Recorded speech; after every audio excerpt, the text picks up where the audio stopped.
Hello and welcome to The Ravens, a One Tree Hill podcast. I'm Simon and I love One Tree Hill. And I'm Dom and I've seen 178 episodes of One Tree Hill. And tonight we have an incredibly special guest. I'm talking about writer, producer. If you love One Tree Hill, and why else would you be listening to this? This is a man that had a paintbrush in his hand and created the Picasso that is our favorite TV show. We're talking about none other than Mike Herro. Mike, thank you so much for joining us. Did I pronounce it right? Yeah, you did. Should have checked that. Thank you for I'd being like to here. have some of my friends listen to you pronounce it, because to this day I'm Herro to them, which is fine, I guess. You're our heroes. I mean, welcome to the Ravens. Thank you so much for coming on. And how are you? I'm good. This is my first podcast that I've ever done, actually, first interview. So be gentle. But I'm good. Thank you. Well, I mean, as you can tell from our backdrop here with some of the we're I think at this point, Dom, we can say we're super fans, or at least I can, right? And Dom's kind of being dragged through this process. Yeah. Well, and I love that it's being dragged through this many years later. Like I was saying, I basically I just rewatched some of my the episodes I wrote, and I haven't seen them in years, and that was an interesting journey. Kind of cool. There's so much to talk about, but I have to start right with. So I am like a prop fanatic. I love props. Like these posters back here are actually gifts from Matt Sullivan, the set decorator, which I absolutely love. We've got loads of other little bits, and Johnny just sent us the yearbook. So we'll have to talk about. Oh, did you get that? Nice. We are going to have to talk about later what it is that you will be sending us. But for now, that he put a lot of pressure on. I'm going to send you Johnny. Well, yeah, we'll take it. We'll take good care of him. But I can tell, right, before you even say anything, that is an actual Dazzle cloth jersey, right? This is actually from the show. I can tell. This is a legit one. So a lot of the, let's see, hang on. So I guess I'm number 7, but can you see the? Nice. So it wasn't made for me. It was made for a character that somebody threw in. I think Lucas said at the River Court, "I'll take Herro," and so then we had to have Herro on the Ravens, and so this was the jersey that whatever character was Herro running around in the back had on. That's amazing. So at the end of the whole thing, they're like, "We have no idea what to do with this, so you can have it." Yeah. And I'm taking it off because I don't want to wear it the whole time. That's fair. Yeah, take it off. It gets hot. Dom would attest to this. That I mean, we've spent years trying to locate where the actual jerseys are, to the point that we'd found out through someone that they're in a box somewhere in Warner Brothers warehouse. So we actually contacted Cisco, who made those jerseys, and got them to replicate the jersey so we could produce them for our listeners in the exact same material, which is called Dazzle cloth, with the exact same labels on the inside, on everywhere, like the tackle twill, everything. It was a particular eye to detail. So to see that you have one there, that should be in a museum, sir. That should be on your wall, framed. It's on my wall, but in my garage. I don't know if that's blasphemy or not, but I had to hang things in there. So, but I definitely put it up, and then I didn't put a hole in it. So I was using like tape and clipping it over something.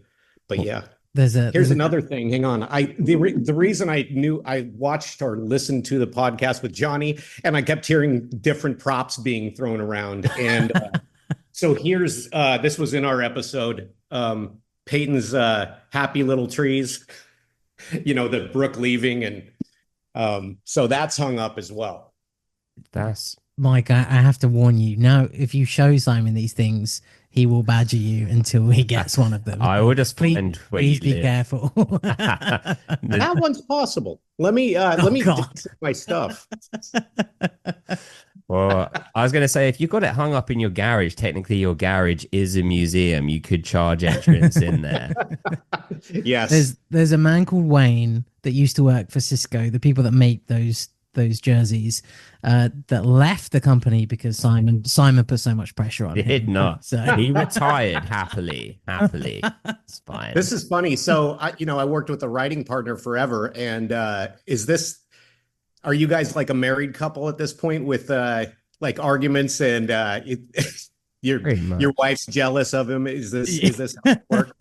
Pretty much, yeah, pretty much. His Uncle Dom to my kids, you know. Yeah. But no, we definitely are a duo. But so Dom and I grew up as best friends when we were little, and then we actually went to different schools, like different high schools, and kind of lost touch. And then Oh, we well, rekindled our friendship through this podcast, and so it's like a time capsule of us becoming.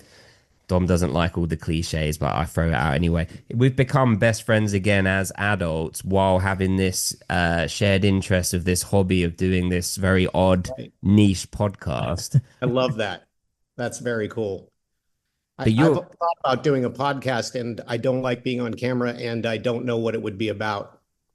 well, you could so, do the so the ultimate. thought about it was fleeting. You could do the ultimate podcast on One Tree Hill. I mean, and on things that you've written. But I mean, but before that, we got to talk about you.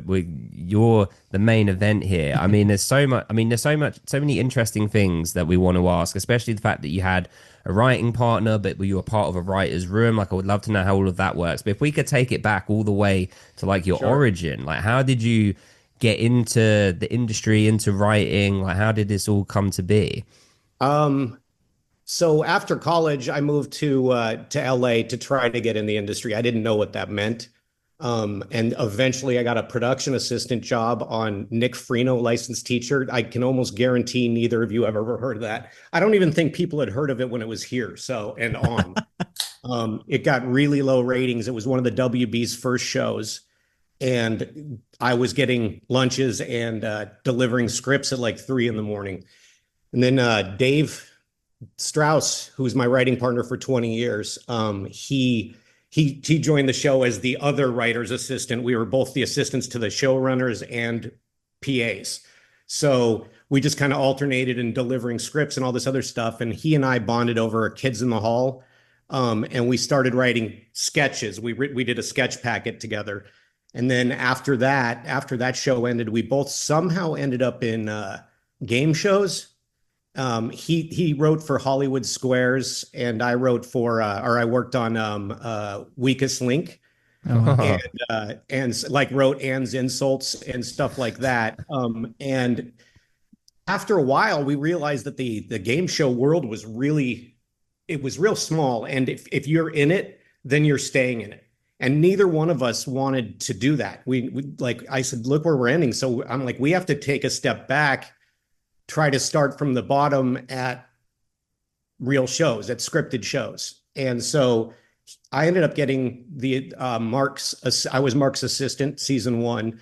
In season 2, Schwan gave me a freelance, so I brought Dave over. It's interesting though, that's how quickly your career trajectory goes. It's basically we could have been in comedies if we had gone that way, but instead we ended up in a teen drama this way. So people, a lot of they're like, why don't you try to write for Family Guy or something? I'm like, they don't put the scripts on a table and go, here's Family Guy, here's Breaking Bad, here's One Tree Hill. What do you want to write? That's just not the way it works. You're just lucky to even ever get a chance in the business. It's very hard. So I was lucky. Can I? Great story so far. Love it. Can I just ask, when you say freelance, do you mean that they bring you on as a freelance writer, and but what does that mean? Well, that's just they used to have a requirement in at least the Writers Guild did, and everybody you can pay penalties to not do this, and I don't even know if it's a thing anymore. But basically, every one of these shows that was like 21 episodes had to have 2 freelance, meaning you have somebody who's not technically on staff write the script and bring them in. And I think that was to get more writers work. And so Schwan gave in like, basically I had a story idea in season 2. And he said, we can pay you for that story, for that arc, or, if you want. And I said, I'd rather, if a freelance comes up, I'd rather do that and write a script than get like a shout out for a story idea. And so he was like, okay, cool. So, he gave us the freelance and gave Johnny a freelance, and then we all got staffed after that. Very cool. How do you how does the transition work between writing comedy to then writing something a bit more Well, I guess a bit teen drama, more serious. Like, was your aim always to kind of write comedy, and then it this was. opportunity came up? It was. And it's a young man's game for sure. Why haven't you guys told me I look young like you did Johnny? Do you know So what? young. How are you telling Do these you know what? stories? When you said you had a writing partner of 20 years, I thought that's almost impossible because Okay, I'll you take could it. only be 35. So we You, were both wanting to write comedy, and Dave's one of the funniest people I know to this day. And so we both wanted to get into it, and that's all of our samples. At the time when you were trying to get agents, you had to write spec scripts that were already, like, they don't do this as much anymore. Everybody wants original material, but back then it was scripts like from shows that they were familiar with, so they could see that you could write the characters' voices. And so we had a Arrested Development one, and a Simpsons one, and a Curb Your Enthusiasm one, and we didn't have any drama stuff. And I just happened to I knew Schwan from Sundance days. He had done a movie, I think 35 Miles from Normal or something like that. And so he brought us on, and I remember showing the pilot to Dave and saying, "This is what he does. So if we get a freelance, this is stuff we'll be writing." And Dave just goes, "First of all, this is a really good show. Like, the pilot was amazing." And he's like, "Secondly, how the hell are we ever going to write this?" And I'm like, "I don't know." And so we ended up being the funny guys on One Tree Hill, which is way less pressure than trying to be the funny guy on an actual comedy. And people aren't expecting humor to come. So when they get it, like, Dave and I'll do a lot of undercutting jokes. It'll be a sweet moment, and then it's undercut by something else that brings it back to, okay, it's a couple guys talking. So Dave always said, if you have problems getting out of a scene, it can always be solved with a joke. And so we were a good combo because I put a lot of soft shit into, and he's very quirky and funny. So yeah, it was good. so okay. So how do you then? So when you come on, you're in freelance now, and so you're now in season two. Did you say is when that was kicking off? Season two, yeah, that was what was I wrote the things down. The Something I Can Never Have was our first episode. But I don't know if I should even share this, and you guys can cut it out if you want. But my first official line of the show was real sketchy. It was probably, I think, episode 2 or 3 of season 1, and I was sitting at the assistant desk, and Mark Perry, who was a fantastic person, he came out, and he did just gotten a network note, and it was during that I Never game with Nathan, Lucas, Hmm. Brooke, like at that first initial party. And he said, he wrote, I never had a father who wished I was a blowjob. And then he said to me, he's like, "Can you make this more network friendly? I'll give you $5 if you can." And I switched it to Stain on the Sheets. And somehow that made it in, which probably shouldn't have either, but that made it in. And then, people online were just going, "That's disgusting. Nathan's an asshole." I'm like, "Yeah, well, you're welcome." So That is a really cutting line. Like I knew in my head. Did you remember that line? Like No, I knew I because never would. that's when that. Well, we had a whole thing anyway. The whole brother thing came from that episode. But there's a question about Nathan. I mean, I've still got so many more questions about how this then evolved with your like writing career within One Tree Hill. But just off the back of that, something that Dom and I have said pretty much from maybe season 3 or 4, maybe, or definitely after the time jump, is we think that Nathan, he started out as our antagonist, and it's great. yeah, His transition in the show, but we feel like he kind of peaked too early in that they made him the good guy, kind of pretty much from about season 4-ish, maybe season 5, and then because they didn't know that the show was going to keep getting renewed, it's like ever. that. So they kept making him the good guy, and then he's like he can't really go back from that, and so he was kind of just untouchable almost to certain degrees. Would you Yeah, agree, or what's your absolutely. opinion? Yeah, I'd totally agree with you. And obviously that's the show lived a lot on Nathan and Haley. And Haley, you can't be with Haley and treat her poorly for too long before you're just irredeemable. Like, that's probably worse than shooting Keith, is being mean to Haley over and over and over again. So yeah, James Lafferty's really good, and he's just such a nice guy, but he played the asshole so well. And I'm like, there's nothing I like more than writing assholes. When you can just write with no governor, with nothing telling you to stop, like they'll say what people are like, oh my God, why would you say that? So yeah, when Nathan he got nice, there were times that we'd see Nathan edgy, and those were always when you'd feel like there comes Dan Scott and Nathan. But yeah, he was such a staple of like a healthy relationship with Haley that I think the show needed. Even after watching back my episodes, man, all the couples are just assholes to each other, and we needed somebody, so we needed external forces to mess with them, but we wanted them to be a team, and that's so. Yeah, I do agree with you in that it's tough to move the villain into kind of that spot, but Dan was more than enough villain for the show, I think. Paul knocked that out of the park. So yeah, definitely. Is there any sort of character that you wanted to maybe send in a certain direction or a certain journey that was like that idea was like poo-pooed and it was like, oh, we're not going to do that. We're just going to keep them being, we're just going to keep Mouth being like super sensitive or whatever. And actually you really wanted him to keep throwing bricks through people's windows. Well, none of my ideas were ever poo-pooed. I was the only one that made it through without any ideas being no. No, there was I think this was random because when Jamie came on, if characters were not liked, we were supposed to throw them with Jamie and treating Jamie really nice because the audience loved Jamie. So Quinn's being a pain in the ass, put her with Jamie for an episode, and it was it was a weird band-aid. And I always randomly wanted Skills to hate Jamie for no reason. And just never get over it. Just dislike their kid and be rude to him and whatever else, and just nothing behind it. That got poo-pooed. When season 9 came up, they said, you guys only have 13 more episodes and then the show's done. I wanted to turn it into Zombie Tree Hill, and this is before The Walking Dead. So we had killed so many characters off in this show. I even had the beginning of it where Nathan and Haley are sitting like in their room, and Jamie comes running in and says, Uncle Keith's at the door, and they look at each other, and Nathan basically says, get my shotgun to Haley, and she does, and then he walks out and basically. So anyway, I told the studio this. They were on, well, our exec was on board. Chad Kennedy at the time was on board. And then all of the guy actors were like, cool. The women are like, what? No. So that definitely got poo-pooed. But my logic behind that was kind of, if you're watching a show, I know Grey's is still on and I don't watch it anymore, but it's amazing that it's still on.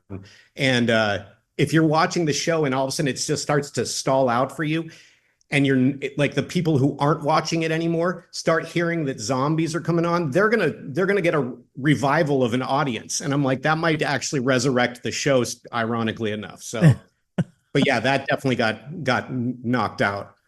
I actually love the idea of Skills hating Jamie. Me too. Honestly, that's so good. Well, Antoine's great too. His delivery would be perfect. Yeah. Yeah. So no, but in general, I liked.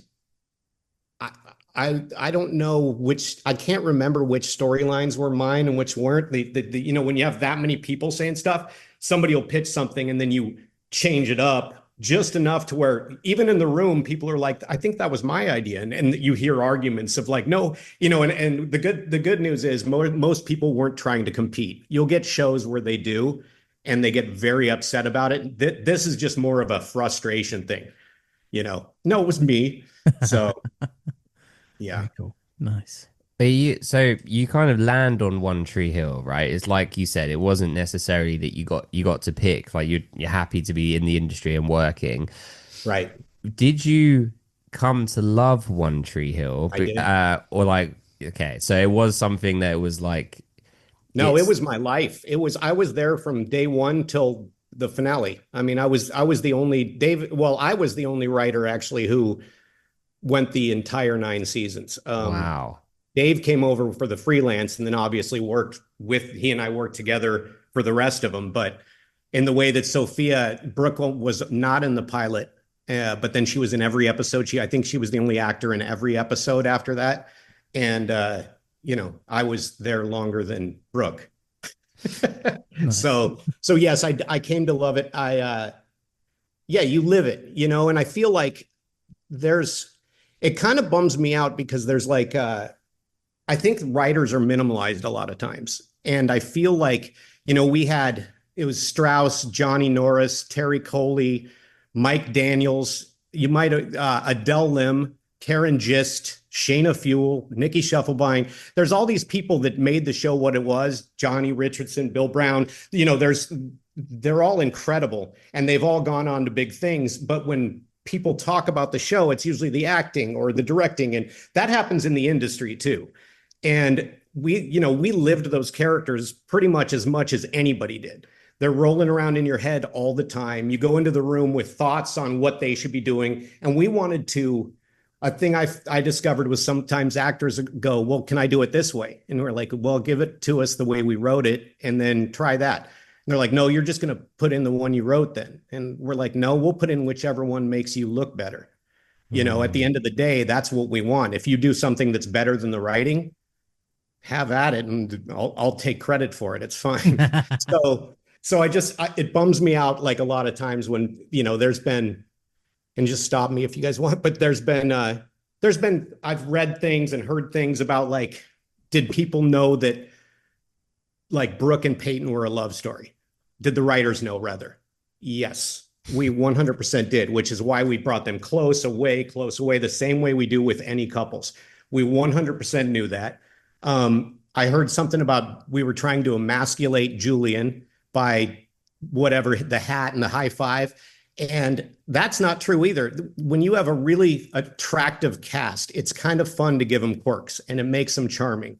And like even the high five that he couldn't do was Johnny's dad, and we write a lot of stuff that's true to our lives. And that was Johnny's dad who couldn't give a high five. So none of it's meant to attack. All of it's meant to kind of give the characters their kind of like round them out, make them layered. So yeah, there's that stuff. Even with there was I remember putting in it's where Rachel says to Mouth, "You don't want me, Mouth, I'm a mess." I had just had a girl say that to me. And I put it in Rachel's mouth, saying it to Mouth, who's the nicest guy. And then I had my friend watch it when it was on the air, and she's like, "You're an asshole." I'm like, you see how it comes out, though. Is there any one character that say with the amount of writers that you've got in the room, do you lean on a particular writer for a particular character, or are literally all of them in your head? Like as you're writing, like you could write for Brooke just as well as you could write for Skills, et cetera, et cetera. 100%. I think there's writers that probably like have specific characters. And while I enjoyed writing Dan because you're just like, nobody would say this without being just a huge asshole and blah, blah, blah. But writing, all the characters had such distinct voices that all you do is, and I've talked to different people about this, different writers, you watch the scene in your head and that Nathan, while he might feel a certain way, won't open up as quickly. One thing we learned, speaking of that, which is probably arguing against myself, but we learned early on this show to write the guys like they were girls and the girls like they were guys. And I don't know if that comes off, at the time, especially like the guys were the ass kickers and the aggressive and they whatever, and the girls were like, help save me, that type of shit. And in this one, the girls, which is why they get really in like, basically fist thrown. I think we had a lot of girls basically knocking each other in the face, and the guys are spouting poetry, and they're very in touch with their feelings, and it worked really well. That's why I think that the women on the show come off so like they just don't take any shit from anybody, and that was fun to write. So yeah, all the characters like, Brooke was great when she was frazzled, and she was just great with her different Brookisms, and Peyton with the snark, and Haley was more genuine, but she also had an edge to her when you angered her. So yeah, it was, as far as that, no, there wasn't anybody where I'm like, I can't write this character. They were all very clear. And especially going on 9 seasons of listening to it, it's basically like they're all your friends. So you know how they're going to say stuff. Nice. What a great answer. And to go back to the writing is something that Dom and I have always praised and always thought that it's layered, it's intricate, and the fact of what you just said, like some of these characters, particularly the female characters, are so, as fictional characters go, are so revered. The fandom is so strong. These conventions, I mean, Dom and I went to Wilmington earlier in the year for one of the conventions, and which was an amazing experience. But it's heaving, like it's not going away, and you No. that is not yes, credit to the performers, obviously, of course, Yeah. they bring so much to it, but you got to give all the credit to the writing as well as everything else, like the production of it, the set decorating, the feel, the world building. Like we know that it's an ensemble piece, but it starts from a pen and a piece of paper, doesn't it? And so if that Oh, bit's and not right, nothing else is going to be right. right. And you have to go through so many battles between internal with even the other writers and the showrunner to the production company to the network to the studio, and by the time you've gone through it so many times that's it gets frustrating because on set they're like, I don't want to say this. You're like, well, you're gonna. But our actors were all great. Yeah, they really like it was just fun. Even in our freelance, the watching Sophia in one of the dailies when she's saying, get away from me to Nikki or your next period's coming out your nose. Like that was another one where people are like, what? And, but when we wrote that and going, I don't know. And then watching the daily of her saying it, we're like, this is pretty cool that they're actually saying what we're writing. And they're doing it well, and so it was fun in that regard. But yeah, speaking of the convention, um, Johnny and I crashed one, and we were sitting in the audience, and Paul Johansson and Joy were up on stage, and somebody asked a question, and I believe the question was something like, "When did the writers know that Nathan and Haley were going to be together?" And Paul, being Paul, said, "Well, why don't we let one of the producers answer that question?" Neither Johnny or I want to go up on stage, and Johnny's like, "Well, I'm not going." Just go, just go. He's like, you should do it. So I walked up just all hesitantly. Meanwhile, Paul's like, hurry up. As I'm walking up there, I get up and I say to Joy, because I don't like being in front of crowds and stuff. I say to Joy, I'm not sitting down. And she goes, that's okay. She was all, you don't have to sit down. And she goes, so do you know the answer? And I'm like, not really. And I said, all I know is when I walked in the writer's room after lunch and I saw on the board Nathan and Haley get married, I was like, what the hell? This is a joke, right? And they're like, no, which was Terry Coley's idea. But, to this day, he's like, that got us a season 2, which I think he might be right. But I think the answer to that, Johnny was in the crowd going like this. And I'm like, I don't know what you're saying. And it was like episode 4 or something when Haley left her beret in Nathan's car. I think that's where it went, okay, this is where we're going with these two. And but I didn't know that. And of course Johnny's memory is tons better than mine. So it's like, you should have come up here. But yeah, those conventions are pretty impressive. Have you seen the Team Fergie and Team Junk buttons? No. They have every That's good. We like that. That episode of episode 4 is the same episode of the Stain line. That's the same, the mattress stain. That's the same episode. Oh, yeah, that's right. It's at the end of that. Yeah, okay. yeah. Okay. Good times. Well, is there, as like a fan of the show, like you being a fan also, do you have a favorite character and a favorite season? I love Dan. Well, I love Dan in the beginning. I love Dan in the middle. Well, there was one where we made him nice after a while. I think Paul was getting attacked on the streets all the time, and people swinging their purse at him, leave that boy alone, and this type of stuff. And I think he got in his head a little bit, and we ended up making that whole thing where he was trying to be nice, and you felt like, oh, Dan Scott's now a nice guy, and then it got kind of boring, and we brought him back in a really vicious way. And Paul sent us like a fruit basket or something and said, to the return of Dan Scott. And so yeah, that character, I love writing a lot of the characters, but Dan was a blast. And what was the other part? Your favorite season? Oh, you know, I wrote down the episodes. I liked season three. We had the I've Got Dreams to Remember episode, which was the guidance counselor one. And Hmm. I kind of liked the place that everybody was in that, like and their insecurities. And I have kind of arrested development when it comes to so like I'm probably going to be writing teen dramas till I'm about 110. Um, so it just felt like it felt really cathartic almost to show these like the kind of confusion with what am I going to do next sort of thing. And then good news. What happened in good news for people who love bad news? Oh, that's where Lucas. Never mind. Oh, is that Skills and Lucas? That's where Skills joins the team, I think.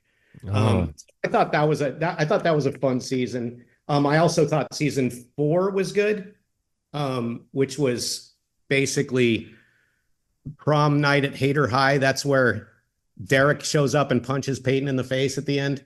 That episode was so fun because Sophia and Hillary, the fights they got into, and Dave and I did a callback on one of our own insults that hurt her feelings, and people are like, "Well, they wrote that in a different episode, and they're just coming around to it again now." And but just the raw emotion, both verbally and like it was just fun to watch, and then Mouth, obviously his Lee plays all of his stuff really well, and him bringing him and Brooke going to prom, and stuff like that.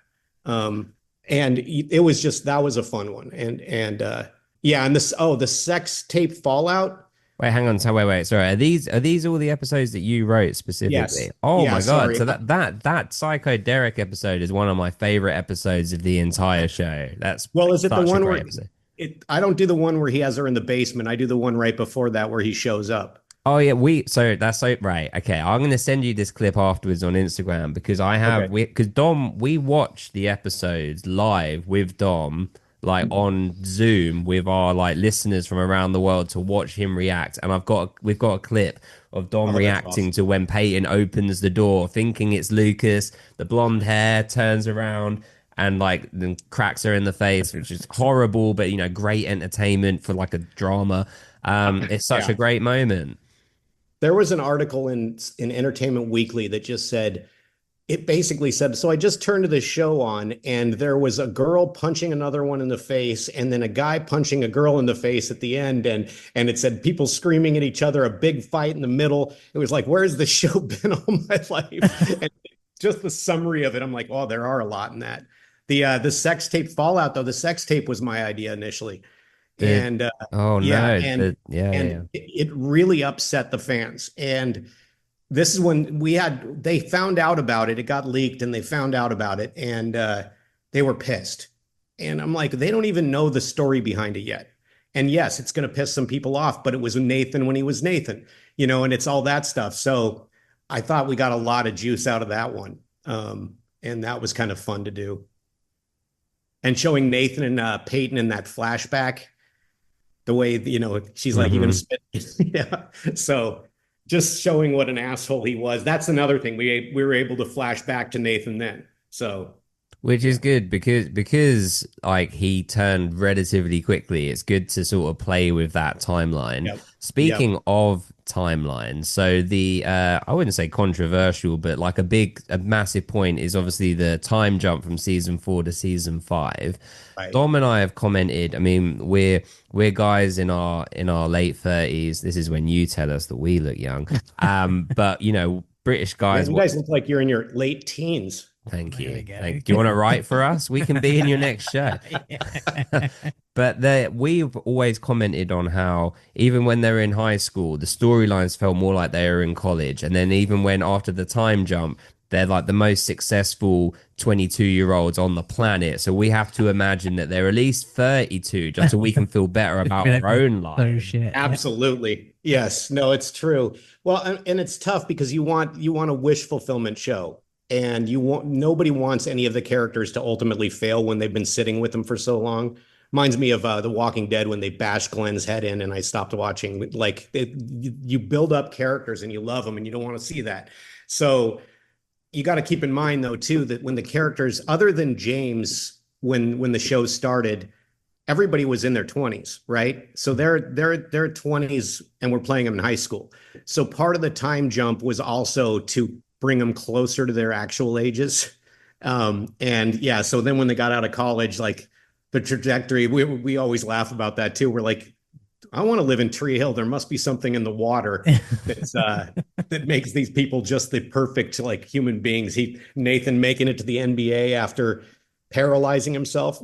Oh, which also reminded me, I just in one of the episodes, I'd forgotten about slam ball. Oh What kind yeah. of doctor, by the way, would go, hey, you know what you should do after now that you're rehabbing your back and legs? Jump on a trampoline and dunk a basketball Show us while you're other ready, people kid. ram into you. It's like Dr. Nick from The Simpsons. Yeah. It really is. I had a friend who was a doctor, or I have a friend who's a doctor, and I'd reach out to him about stuff for this show, and he's like, "That's not the way it happened." I'm like, "Well, that's how it's happening here." And he goes, "Do your thing, man. You whatever makes you comfortable." Love it.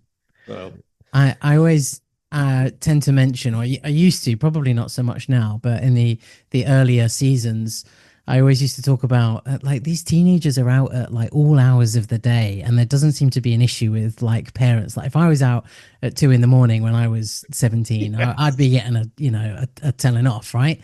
So I always kind of comment that there's no real kind of concept of time a lot of the time in Tree Hill, and Right. also because there's no real like Christmas episodes, or there isn't like a set Thanksgiving episode, and all of these. I mean, I think there's like a Halloween one, isn't there? There's a few Halloween Yeah. sort of moments, but other than that, there isn't like any sort of specific like Happy New Year kind of episode that you get a lot in TV shows. Yeah. Is that like a full conscious decision so that One Tree Hill could be played at any time and it didn't really matter about the schedule?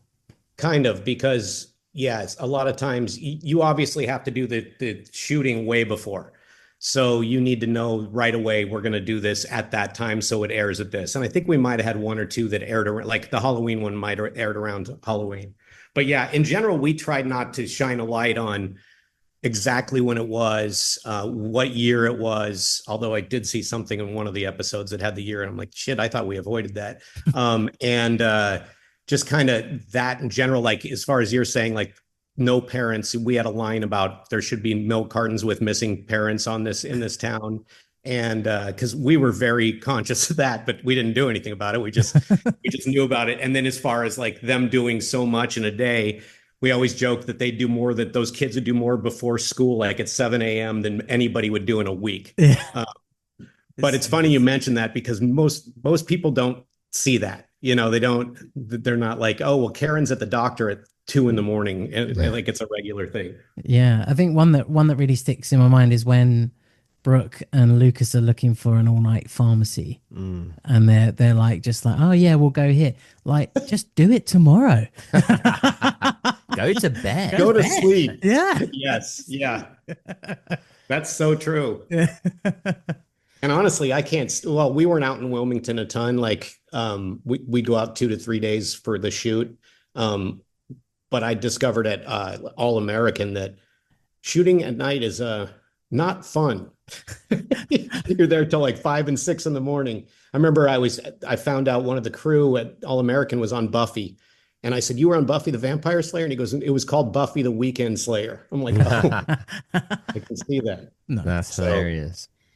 Was there any storylines, like it doesn't have to be, in episodes you wrote or anything? Well, I guess it wouldn't be because you'd have hopefully control over that. But are there any storylines throughout the show that you think, oh, I wish they hadn't done that, or I wish we hadn't gone down that road because maybe you wrote yourself into a corner or anything like that? That is a good question. If the answer is Pete Wentz, it's okay. Yeah. And the sun-kissed party in the woods. Yeah. Yes. Yeah, that one might be it. Maybe the mouth and his boss. It's certainly mouth in the fat suit. We're just at that point now, and it's funny Okay. because at Dom, I just I don't want to take the words out of your mouth, and I'm almost like, I don't. Do we tell this to someone to contribute? But Dom was saying that maybe if he'd been given smoking cigarettes as a crutch rather than like a fat suit, it would have maybe been a little because it's kind of the same kind of thing. Sorry, or drinking or something like that. Yeah, he had some sort of Well, addiction. especially mouth. When you grow up and Yeah, you're that little, you're not going to be this 900 pound. And it yeah. was just so much. But I don't know. I think it was almost a stick it to Lee thing, which didn't make sense because Lee's the nicest guy, always prepared, all this other stuff. But it felt almost like aggressive as far as like, let's make him as fat as he can possibly be. And I think we even had a line where I don't know if it was in our episode or not, but where Dan just goes, "You look like Mouth in a fat suit." Um, and I don't know if that ever actually, if that made it on there, but yeah, that's one where I would probably not go with. Yeah, and P. Wentz, yeah, that I think he wanted out of the show so quickly that anything we were going to do with it was just gone anyway. You know, oh, so There's a moment that I come back to. I'm going to share this with you, Mike. I'm going to be open. And I'm going to be honest, and hit me with it. I'm going to pray that you didn't write this line. But they come out of the cabin and they walk about 4 feet to like a bench, and he says, "Thanks for coming on this walk with me." Or Peyton says it. One of them says it, and they like what walk? You walked down 3 steps and 4 feet away. What? That wasn't a walk. That was you basically rolled there. He's pretty small though. Yeah. That's yeah. but you what the great thing about, I mean, not to, maybe we're not the ones to judge this, but what I enjoy about this podcast is it riled Dom up so much that it's got this like, mid-30s disgruntled British man being like, and excuse my language, but he's like, it wasn't a fucking walk. Like, he's so angered by it. It really made us laugh so much. Made me more angry at Pete Wentz than anything. Now I don't listen to Fallout Boy ever again. That's his. Okay. We had a lot of musicians on that in different weird areas, like Cheryl Crow at the coffee shop. Play a song for me for a cup of coffee. I can just see her going, no, I'm good. I'll go have a Red Bull. Yeah. That's kind of some of that heightened sense of reality is the stuff that we love. But what we've always said from the beginning is that though you were going to change that with the zombie thing, is that there isn't any supernatural elements to the show. It's very much like these are relatable stories in the most part. Right. At the beginning, a little bit more. I actually say the first 6 episodes of One Tree Hill feels like it could be its own thing. And then when they leave the town and come back, it kind of changes into something else. Then seasons 2 to 4 is a different tone shift. Season 5 and 6 is a different. 7 and 8 and then 9. But what I wanted to ask is, we know that there's like show Bibles, right? For like, so like a show that I love, like Lost, for example, there'll be all these rules that the writers have to adhere to because of the mythology. Does One Tree Hill have some sort of show Bible that you had to follow that, okay, you can do a dream sequence, but you can't do any like final destination premonitions like was there certain rules you had to abide by? I don't think any hard and fast rules. I think Dave and I might have been some of the first that started doing the dream sequences at the beginning, just to bring a little levity to stuff. Yeah, there's basically when Ghost Keith was a thing, that was big conversations in the room because like Dave was like, please don't make him actually a ghost. Like make him haunting Dan, but not actually being able to do anything or like he's not really there. And there were people who felt different ways. And we're like, no, we don't want him to change anything. It's as if Dan's just in his own head. That's the way we wanted it. And we're like, we don't want the ghost to all of a sudden like unlock the jail cell door for him, so that was something that was discussed, not that jail cell door, but just in general, how to handle that ghost character. We definitely wanted to keep it more real.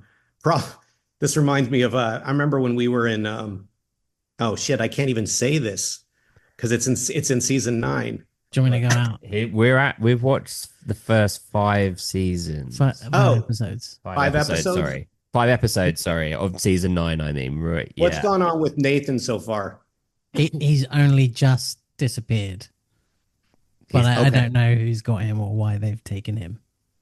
Damn it. Do you want me to leave? I can leave. I can No, leave it's for a minute. okay. But I will say there's something that happened on that. And my Mark Perry, who was at the show, was the showrunner for like part of season one. He was on a show called Revenge at this time, and he got a hold of me and he's like, "What's going on at One Tree Hill right now?" And I said, "Well," and I told him what was happening, and he goes, "Yeah, it's time for that show to end." And I said, if in season 9 of Revenge you guys don't have this same shit happening, I want to hear about it. And he goes, "You're right. We're almost out of plot now, and we're at the end of season 1." Well, did you feel like that? Like when you were getting to like the later seasons, did you feel like you were starting to run on empty? Like I love the show the whole way through, so there's no criticisms. I'm you the can biggest fan. criticize. Well, but I love it with my whole heart. We've dedicated the last 5 years to it. I love that.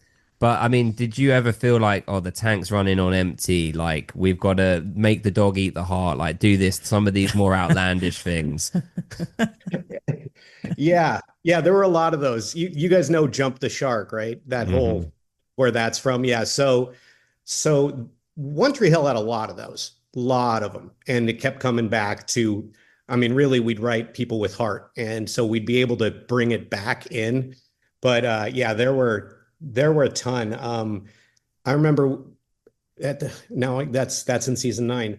Look at what you've done to me, Dom. I'm so sorry, but I appreciate it so much. I was going to say this at the end, but I was going to say thank you so much for like censoring yourself to season 9. I'm happy to go so you can. No, it's fine. It's just beans, there's just different things where we joke, like the dog with the heart thing, the way that came about. And I don't know if Johnny mentioned this, but basically, somebody dropped food in the writer's room, and Bill Brown said he had a big bulldog named Gromit, and he said if Gromit was here, that thing would be gone in a heartbeat. That he said that thing would he eats anything that hits the floor, and we were like, so if Dan's heart hit the floor, he'd eat it. And Mark heard that and was like, that's fantastic. We're going with that. And all the writers are like, ha ha. Are you serious? Please say you're not serious. And he's like, it's happening. And so a lot of stuff, there's a couple things that I said randomly and they got in through story ideas. And I'm like, that was 100% a joke. I didn't mean for that to be, I even apologized to some of the writers sometimes, like, I didn't know that was going to turn into a story. I'm sorry. But yeah, there was a lot of the Jump the Sharks. But I think that because the characters are so relatable, I think we were able to bring it back to normal no matter what we did. Dave and I wrote that superhero episode. And what's funny is one of my friends convinced me to listen to Drama Queens, at least for my podcast or for my episodes. And I just was waiting for that one to hear them just rip the shit out of it because fans just in general don't like it. They couldn't have been more complimentary on that one. I'm like, what's happening? And it was probably because it was fun as an actor to switch gears and play that type of thing. But that was kind of funny. That's another thing I've noticed that. Let's see if I can find this. Basically, some of the actors carry stuff in their minds like they've carried it for a while. And I heard Joy at one point say something about. Do you remember when Rachel said, "I used to be a fat chick with a little head too"? Mm-hmm. Okay, that she carried that for a long time. She said that must be how the writers thought of me. And I'm like, oh God, no, this is how writers work. My writing partner Dave had a stuffed animal in the room, and let's see if that's fat. That's fat chick little head. And so we'd always say that, like in the Tommy Boy, fat chick with little head. So then when we were writing it, we're like, we'll give that to Rachel. That's her insult. Didn't even think about it being Haley, but just a mean thing Rachel can say. And so I'm like, I sent that to Paul afterwards. I go, tell Joy that she can rest easy. It was not about her. So, and then with Mark, a lot of times there was a whole thing with Clay's agency being Fortitude. Mm-hmm. And Alex said, how about Adobe? And he's like, the name of the agency is Fortitude. That's an exact conversation that we had in the room because I was like, Adobe sounds cool. And Mark was like, the name of the agency is Fortitude. And so we write that in the script. And Mark's like, oh, look at Herro and Strauss taking another jab at me. That's hilarious. Well, something that this is like a bit of a fan thing, and so I'd just be interested in your opinion, right? So Lucas, all the way, has always been my favorite character. A big part of it is that me and Chad Michael Murray like look identical. We kind of have the same chiseled I was jawline, you know? I was so confused when I saw you. I was like, oh, Mm. Chad's doing this. Yeah, and somehow he looks younger. Like I don't know how. Yeah, um, You and don't so squint as much. Yeah. He does. the he so I when I came into this, I thought, well, everyone loves Lucas. He's like pretty much the protagonist at the beginning. Yeah, it becomes more of an ensemble, but everyone loves him. Turns out not. It seems like I'm the Lucas defender, and with pretty much everyone we speak to and forums and whatever, he is not a particularly popular character. However, at the conventions and everything, Chad Michael Murray is the one that sells out immediately, and so on, Oh so on, so yeah. on. So I don't really get it, but like how do you feel hearing that? Were you already aware of that? And what's your sort of opinion on Lucas as a character? I I actually think Lucas, I mean, after hearing kind of what you've been hearing too, like I just feel like we're being gaslit. No, I feel like basically, yes, he was really like his timing on stuff was really bad. He played people off of each other. I don't think he's this mastermind of manipulation that a lot of people seem to like look back on and think that's what's happening. He's just a kid who was growing up and then making mistakes and fixing them and trying to help other people. At the end of the day, is he had a good heart, and well, he had a bad heart, but he he cared about other people. And so I think that buys him a lot of grace, and I think that being friends with Haley, obviously, like he's obviously a good guy. He just did some really screwed up things, but keep in mind he's also Dan's kid. Yeah. That's true. So I've, I always kind of saw it as it was like Nathan and Lucas kind of switching worlds, right? Like Lucas joining the team, he didn't have that kind of attention that he would have had before. He's now on the varsity team, is like making winning shots in games and whatever. And then he's kind of fallen prey to yeah, Brooke in the back of the car taking her clothes off, like this, that, and the other. He's not used to that no, kind of attention. And so he kind of lost his way a little bit. But like you said, he's always, like Nathan, trying to sort of balance himself out. And I think that's why I liked him and like him as a character, is that he's flawed. And that's the point. I've always seen the point of the show being that it's about people trying to be who they want to be lately, you could say, but trying right. to evolve and be better versions of themselves. And but to do that, you have people mess up and make mistakes. I think it's probably the love triangles that made it a Yep. bit for him. But No yeah. question. And I think a couple things in Chad's real life made fans upset too. And Mm. they tend to blur those together a little bit. But yeah, I, I mean, obviously the character, I mean, he was the number one character initially, in a huge cast. And so I feel like you can't, if he was never to do any of the stuff that he did, he'd be maybe the most boring character you ever watched. Hey, And you want to see flawed people because you want to see that there's redemption and people can change who they are or become better, in general. So I feel like he wasn't, he just like the rest of them, they all made mistakes. It's just he had the spotlight on him because he was supposed to be this perfect Karen's kid. And yeah. So I mean, if you look at every character under the same microscope, I'm sure there's also going to be those problems. So yeah. great answer. I just feel sorry for Lindsay still. Lindsay. Yeah. Oh. By the way, Michaela, who is she's one of my friends, and she's also a fantastic act. We had a lot of really good actors on that show. But Mm. yeah, I feel bad for her too. Him running home and proposing, a little ill-advised, I think. But look, it was after our episode, which was into club, so he had probably had some drinks, didn't know what to do, through, whatever. But it yeah, I felt bad for her too. Nice. Peyton did not. One of my things on our podcast is trying to make predictions about where I think characters will go, what plot lines, what are happening in plot lines, etc.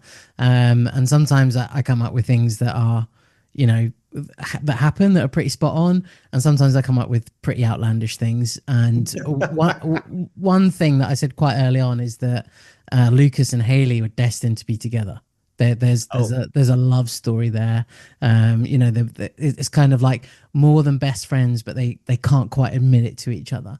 Is there anything like that you thought of that should be in the show that didn't make it? I know we've kind of had a similar question before, but is there any like connections that you sort of think we're writing this in season 1, by season 3 these two will probably be together, or you know, something along those lines?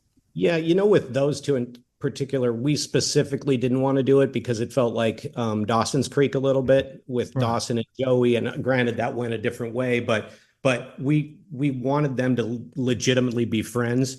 And as it went along, their chemistry was friends. So we would have had to completely like redo, or they just never had the vibe that she had with like Nathan. Yeah. As far as we went through, I mean, how many people Skills dated? Like 5 or 6, Mouth dated. I mean, there are so many relationships and stuff that we did that it's hard to say, I wish we had done this, because after 9 seasons, it feels like we did too much. Yeah. so, so there's none that I'm thinking of.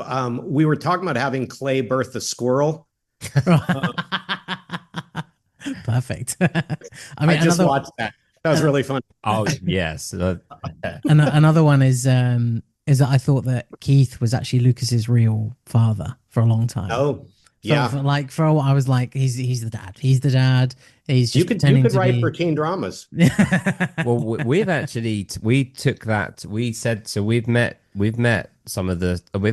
We've been fortunate to have a lot of people like cast on the podcast, but we've met some in real life as well, in person. And when we met Chad. No.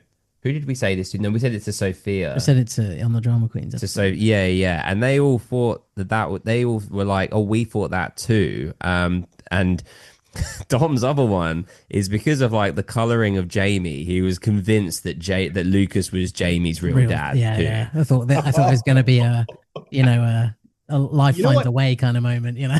Jurassic Park. Yeah. That sounds vaguely familiar. We might have actually discussed that.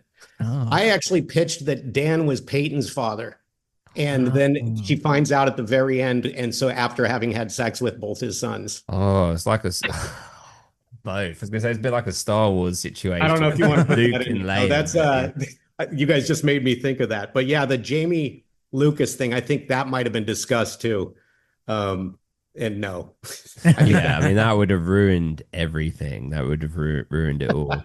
But how did you feel about when Chad and Hillary left at the end of season 6, and then you're bringing in new characters in season 7, and you've got Quinn that's kind of, I guess, well, she's not the Peyton replacement, but she's going to be seen that way from the fans. And you've got Clay, that's like another dusty blonde guy that's going to be seen as like the Lucas replacement. And those characters go in very different ways. Like, did you find it like a challenge of how you were going to continue the show without those two kind of integral characters like Lucas and Peyton? I mean, look, every season was a little bit of a challenge because I think there was one season that we knew we were coming back and the rest of them we didn't.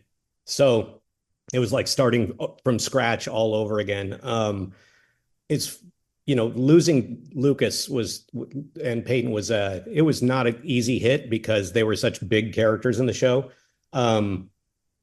But as far as like Clay, since we obviously had to bring more people in just to, make the world bigger. Since Clay was through Nathan and Quinn was related to Haley, it was easy enough to incorporate them in the world, and without feeling like, hey, here's 2 new people in town. So in that regard, it was fine. Again, like I said, when people disliked Quinn, you just throw Jamie at her.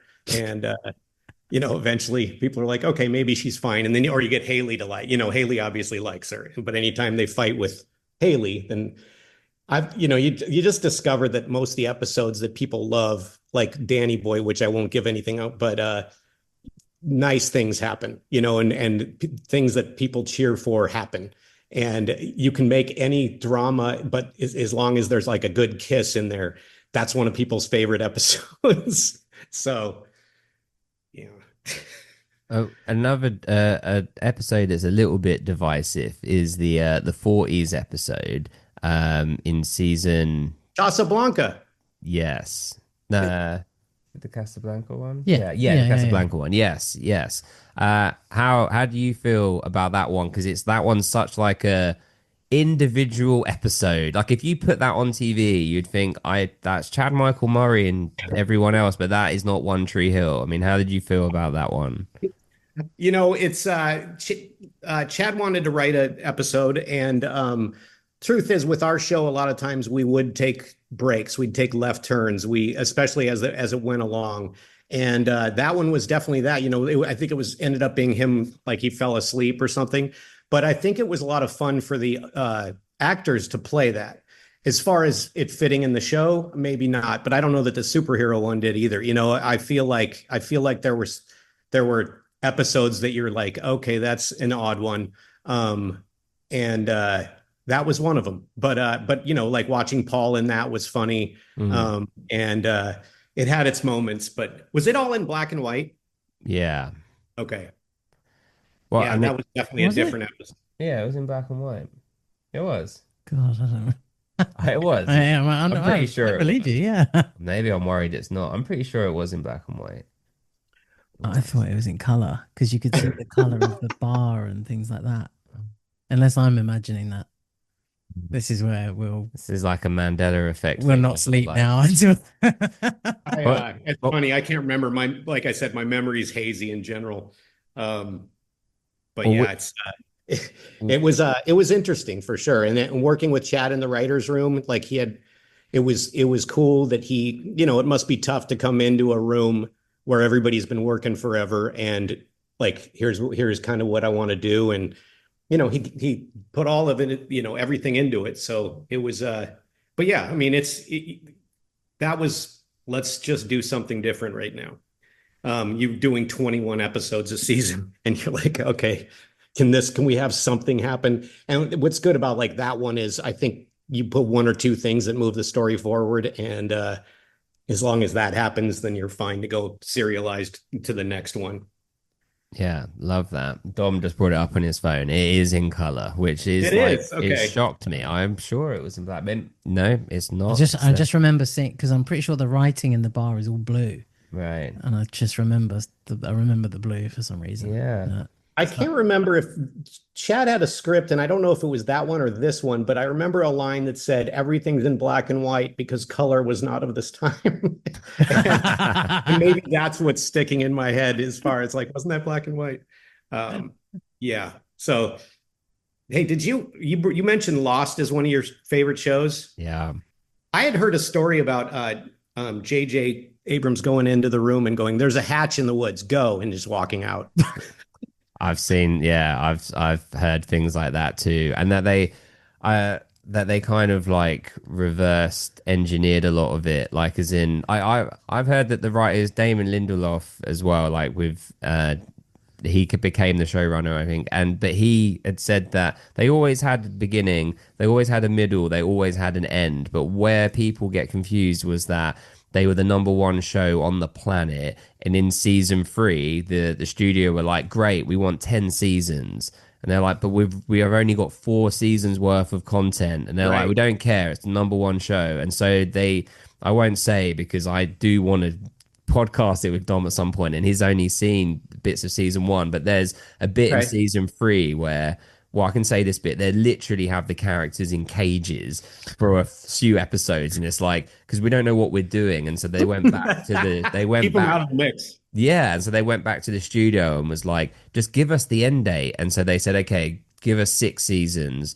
And they were like, fine, good, we can work with that. And then they had the ending. And I'm Okay. someone that's a massive defender of the ending of Lost. I think it's the perfect ending. A lot of people don't like the ending. And to those people, I think they don't understand it. But that's a whole different thing. But were you a fan of Lost? I was. I don't know about the ending. I understand it. I just don't know about it. Oh, really? You're not a fan of it? I don't feel strongly either way, honestly. I know people have very strong opinions one way or the other, but I'm just no. No. But what I about as the show overall? You like the show I overall? loved it. I loved it. Uh, George R. R. Martin was on record, I think, at one point of saying Lost would have been the best show in the history of TV if they hadn't ruined the end. And then forward to Game of Thrones. Yeah. I'm like, wow, you can't. Oh, okay. Because that was my favorite show for like 7 seasons. I loved it. I think that's But exactly where I gave up. I think on you Game don't of need to go back. I mean, don't finish. Yeah, I stopped at that point and then never carried on. It was brilliant TV for so many seasons. It was like perfection in my mind. Yeah. What are some other shows that you're a fan of? Like what is some yeah, like the Breaking Um, Bads, the Buffy the Vampire Slayer was the reason I even wanted to write, pretty much. mm. Dialogue was fantastic. It doesn't hold up special effects wise, but it was really good. Succession is next level. Breaking Bad, yeah, is great. Friday Night Lights is great. Mm. The Shield, I loved. I loved the second season of The Leftovers. I haven't It's, seen that. it's worth watching. The first season's a little tough to watch, but the second season is perfect. Um, and yeah, those obviously, let's see, One Tree Hill, All American, Well, we need to get to Motorheads. that. Well, I just have to throw in here, and I just wonder if you're into it because Lost was kind of synonymous with it. But I think that the first season of Prison Break might be the best season of any TV show of all time. That's a statement I'll stand by. I'm not saying it continues that way, but the first season is just phenomenal. It's really good. There's one scene in there that always comes to mind and it ruins the whole thing for me. It's when the warden has like cards built up for a fort or Hmm. something, and the main guy says, "Well, that's not properly propagated." And Oh, the I love. warden goes, "Properly propagated?" I'm like, "What are they doing? Stop repeating it. It's already a bad thing." And that's such a obviously no part of what the show actually was. It was an amazing now every time people bring up Prison Break to me, properly propagated jumps into my head. That's so funny because I love that line. Like I use it all the time. Like I've used it in at things at work when someone said something, and I would just be Are you like, being "Is it?" serious? Yeah, I'm serious, and I would say, "Is it properly propagated though?" Like I love that line. So this is. Well, see, there we go. Can I One bring you person's back trash is to it? another one's treasure. It's amazing. I love it. I love it. But see, look, someone that created to my favorite show is One Tree Hill. And so, the fact that you don't like the line in Prison Break, actually, it does hurt me. You've devalued it now. Well, you use it. See, it's funny because I've used it. It just probably hasn't been in a kind manner. That's it. Mike uses it as a punchline. You use it Yeah, as a yeah, yeah. serious. But we Yeah. both used it. Yeah. But we both use so it's good writing in that It way that it is. stayed with us, right? Absolutely. Can you? Sorry, go on. No, go ahead. Well, can you tell us a bit more about where you went from One Tree Hill? So you said about All American, and can you tell us a Well, I bit about that? started on yeah, One Tree Hill as a staff writer, and then went Dave and I ended up running the room in season 9. Like, so we went the whole way through. And then after that, we tried to get in comedies 2 years after that.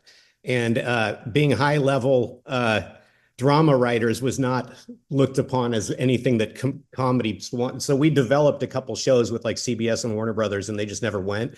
And finally, we're like, we should just go back to drama. So we got on Rain for a season, and then went to Johnny brought us over to a show called Hindsight, which I absolutely love. It was fun to work for. I think the show was really good. Johnny's actually he brought me over to All American, and now he brought me over to Motorheads. So I'm just kind of riding coattails at this point, but it's been good in that regard. Like I said though, teen dramas, teen dramas, teen dramas. I never would have thought that. I'm immature. I'm now probably the oldest person in most rooms I go into, and like at All American, I had a timeout corner, and I was the only one that got put in timeout. So so my immaturity, I think, helps with all of this stuff, you Well, know. and it's so great that you're part of Motorheads because what a great show and like the perfect show to go to for like a One Tree Hill fan. And Dom and I now famously have been greenlit by Johnny to actually come and be background performers if when not if but Yes. when season 2 picks up. So then we'll see you there. That's fantastic. Yeah, you will. It'll be a night shoot, so you guys can hang with me until like 5 in the morning. Yes. Perfect. I think the plan is I get killed and you just be in it. You're run over by a Yeah, car, yeah, and Speed bump. I'll be the first responder. yeah. Yeah. Just let me die. But Certainly write your own stuff and give that to Johnny. Yeah. We only do what we write. Thank you. Yeah. Dom has this fear, right? So when we were on Drama Queens maybe like 2 months ago or something like that, and we took the because well, and this will segue to a question that I want to ask you about how you feel about the reboot of One Tree Hill. But we had to take the opportunity to see if we could actually be background performers in an episode of One Tree Hill if they bring the reboot in. So we asked Sophia, and she said her exact quote was, "It's a golden idea." So we're hoping that means yes. But Dom's absolute. You guys have to shoot higher. You have to say, "Listen, we want to be co-stars in it," and then eventually settle for background, maybe. But just say all we need is a line. We're good. Just Here's my agent. we'll just say, do you see this jawline? Does this not remind you of Lucas Scott? You know, This is exactly why you're not in it. That's true. That you could go as Lucas in the reboot. yeah. Wow. It would be like, oh, Nathan's let himself go.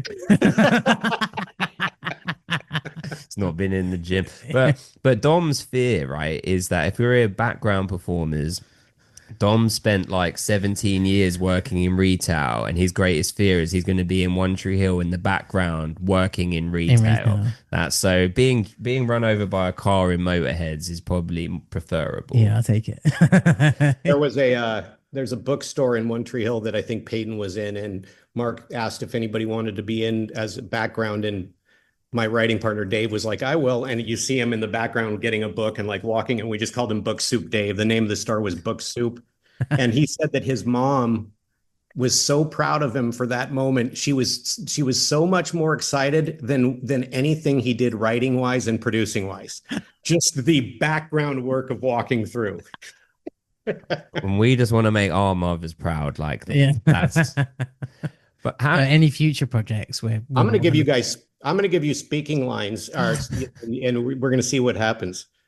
if I had a line in something, I would just die. Do you think you could do it? I couldn't. Like I would just sound natural. I would love to try. I think I could do it. I think I'd be all right. Well, there you go. You're in. But can we ask you, how do you feel about the reboot of One Tree Hill? I mean, I'm sure you know as much as we do. Maybe you know more. But do you feel excited by it? Do you wish they'd just leave it alone? Like, what do you think? Depends if you're on it. I froze. No, I have mixed opinions about it.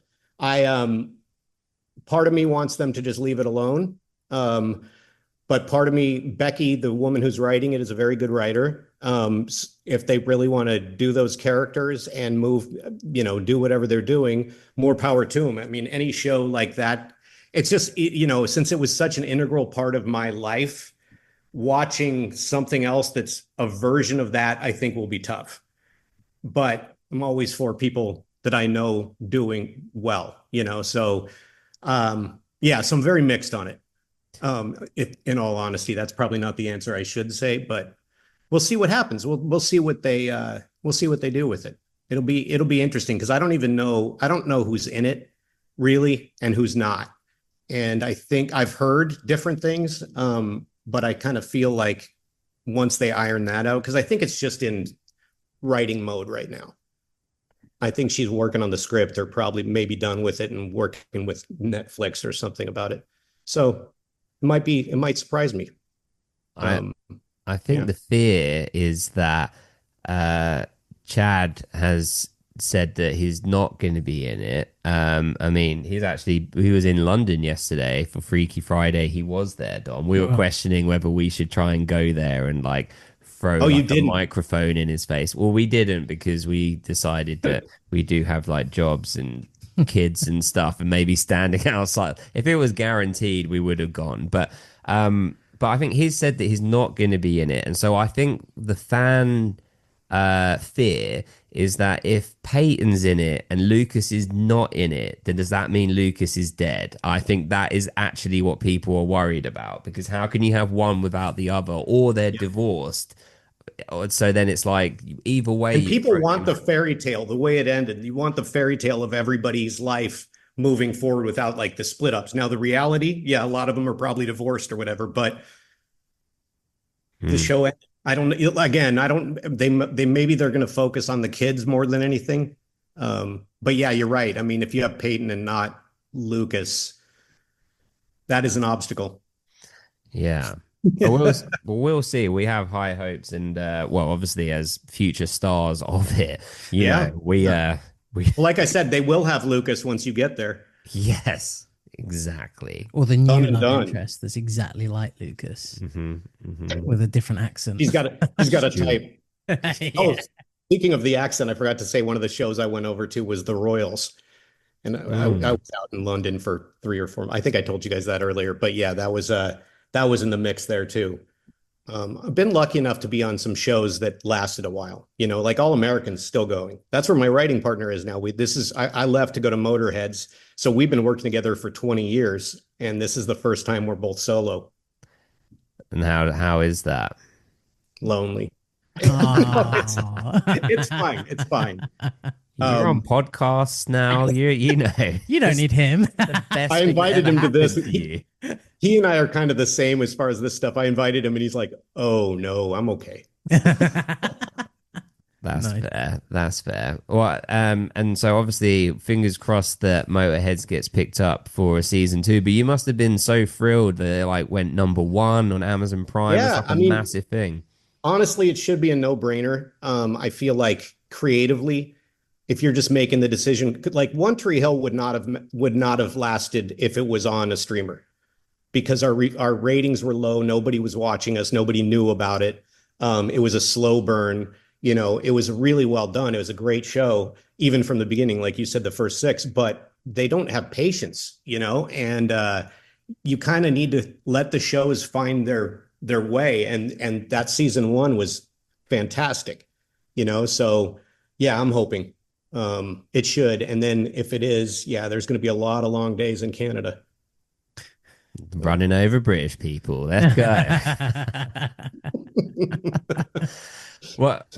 Do you have any sort of like quintessential favorite memories of your time on One Tree Hill, as like not just necessarily, maybe twofold, like one that's like your favorite memory of like a scene in the show that's like that's my favorite moment of the show, and then your favorite moment of like behind the scenes of like I don't know, a great day that you had or a birthday you had on set or anything like that that's like, oh, that's your favorite real life moment.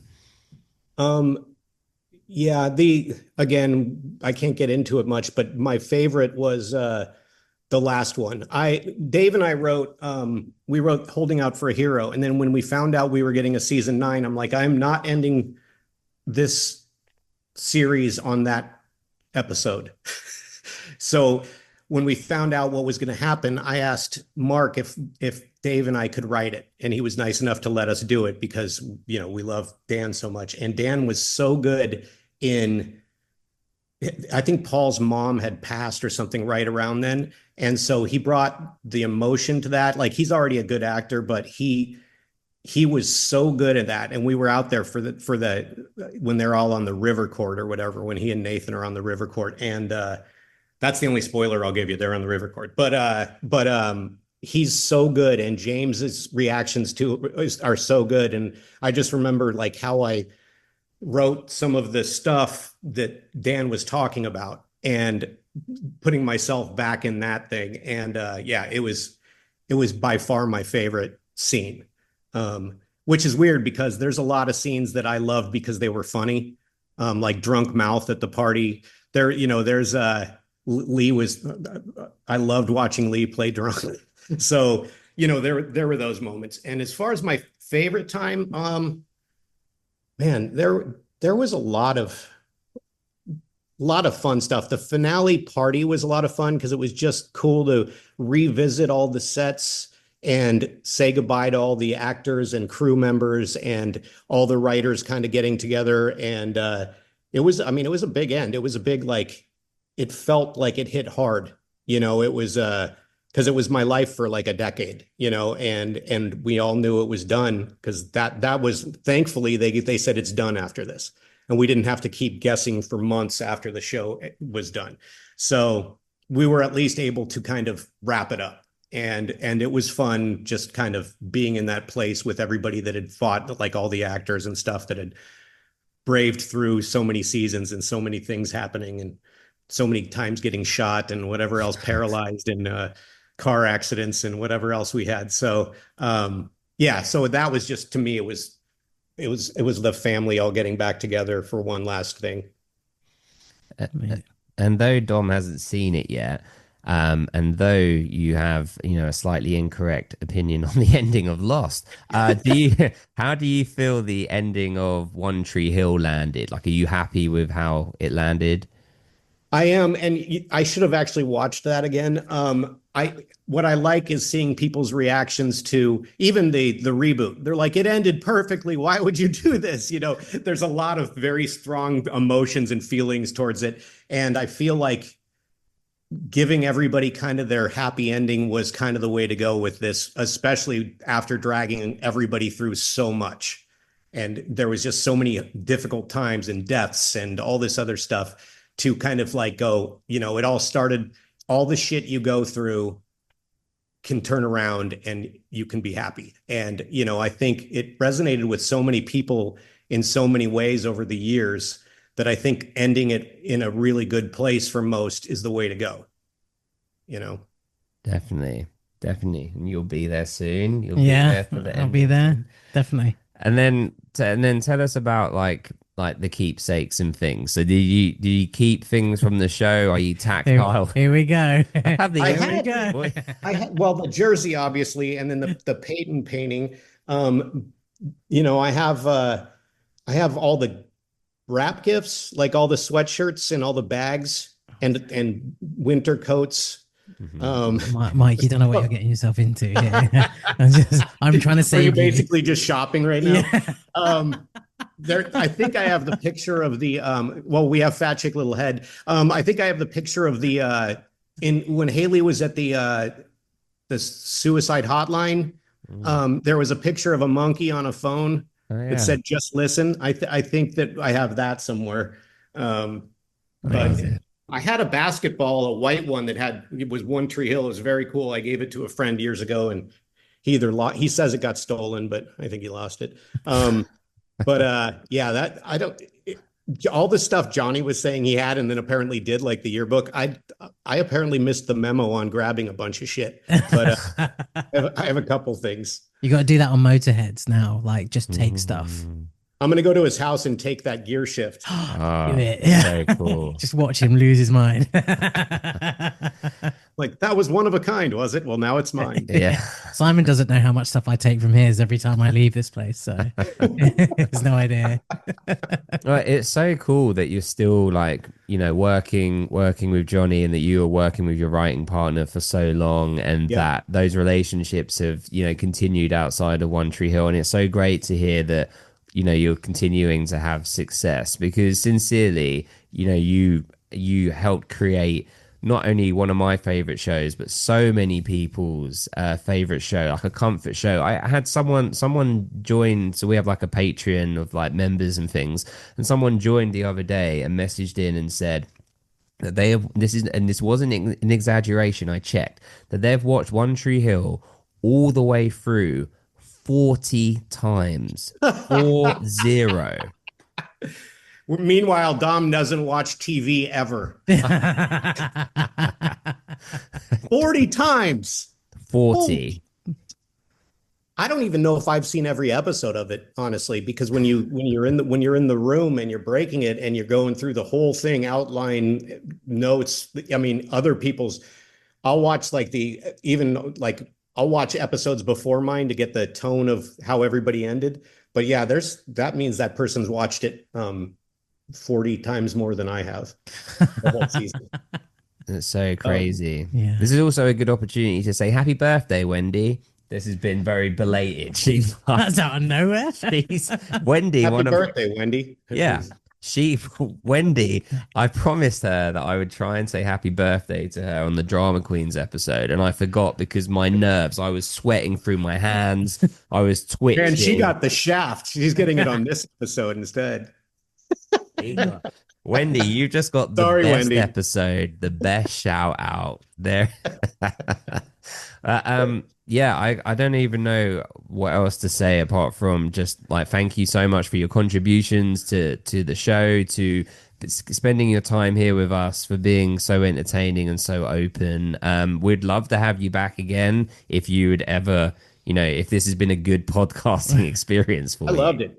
Mostly it's my first thing. Johnny was like, "You're going to have fun." And I'm like, oh, "Okay, we'll see." It was fun. And I really like your guys, like the stuff I've listened to. You guys are very good. And thank you for watching the show too. I wish, more. It's funny. It took like 3 or 4 seasons of One Tree Hill before people finally knew what the show was. I'm like, it's two brothers that blah, blah, blah. And then by season 3, I think people are like, I know what it is. I'm like, oh, we're being watched. But yeah, so thank you guys. No. We really appreciate you coming out. Honestly, it means a lot. And you say that you being like on camera or sort of having these sorts of conversations and podcasts isn't your thing, but you do it so well. So, anyone listening, I would love to listen to you again, talking to someone else even, because you've been awesome.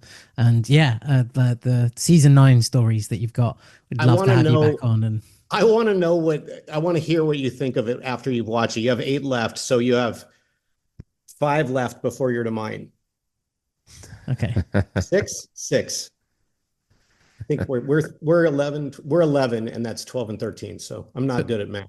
So when we get to the end of 9, then we'd love to have you back on if that's cool, and then you can then tell us all your stories about season 9, and then I can tell you how I truly feel about the whole thing. Okay. Or unless this would be too much for you, because we watch live with our Ravens, so we watch with people from around the world. So like we have people in Australia that wake up at 5 in the morning. We have people in America, Canada, all over the world come in to watch. And so we watch live. So if you ever wanted to watch the finale with us, we just watch it here on Zoom. Like we'd love to invite you to have one of the writers, and you can watch Dom react in real time. Hey, it sounds good. If I can do it, I will. Absolutely. Awesome. Well, you'll definitely be invited. And yeah, I'll have to get your information too. I can probably scrounge up something to send you. I mean, it's only right. I'm so surprised he's not asked how tall you are, what size you normally wear, because that he normally. Oh yeah, I heard about the Deb's Den thing, right? It's my favorite. It's my favorite hoodie. I just love this stuff, and I think really like at this point, are Dom and I not also cast and crew, like just removed by like 20 years, but we're putting in the work for the show. I have a signed cast photo. I mean, I'll take everything you've got, but I also want you to have these memories. Like these are also your memories, But well, and it is funny because my memory is so bad in general. I probably need them just to stare me in the face, and I'm like, oh yeah, One Tree Hill. Well, this has been a great episode, so I'll stop recording here. And firstly, actually, is there anything that our listeners can do to support you? Is there like any watch Motorheads? Just watch over and over and over again. Do it because Amazon's all about numbers. So it. I'll just leave it on tomorrow. Yeah, we'll make it the next One Tree Hill. I even told Johnny to cast James and Joy, have him move to that town. What a great crossover. Having some cameos or whatever would be good. Yeah. That would be a good idea. Well, you're gonna get Lucas, so that's one. This could be how Lucas died. For the reboot, he gets hit by a car. Yeah, man. You guys could actually do both Lucas and Nathan. Yeah, there we go. There you go. Good, perfect. The new Lucas and Nathan. They're British. British actors are stealing all American actors' jobs anyway. So the Daniel from All American is unbelievably talented, and he's British, and he has the whole L.A. Crenshaw accent that I didn't even know was British for like a season. Then I walked by him. I'm like, why is? Oh my God, is he British? But we actually had James did a cameo on All American as an asshole athlete. It's pretty funny. It's old Nathan. That's great. I forgot to say on the Royals, I haven't seen any of it, but I know Elizabeth Hurley is in it, and like I love Elizabeth Hurley. Like Bedazzled is one of my favorite like sort of guilty pleasure films with Brendan Fraser. Was she great? Was she great to work with? She was very cool. We actually put her son into one of our episodes too, and she was very happy about that. But yeah, she very cool. And then Alex, the lead of the show, is fantastic. It's a very fun show. It's bizarre in kind of just the right ways. It's a jump the shark show too, but you want that. I mean, Liz Hurley's the queen, so. Right, yeah, literally, she's the queen. Yeah, yeah, you knew that. Okay, yeah. It's like double on. That's a pretty attractive queen. Yeah, it works. Suddenly, the monarchy's more appealing. Yeah, fair.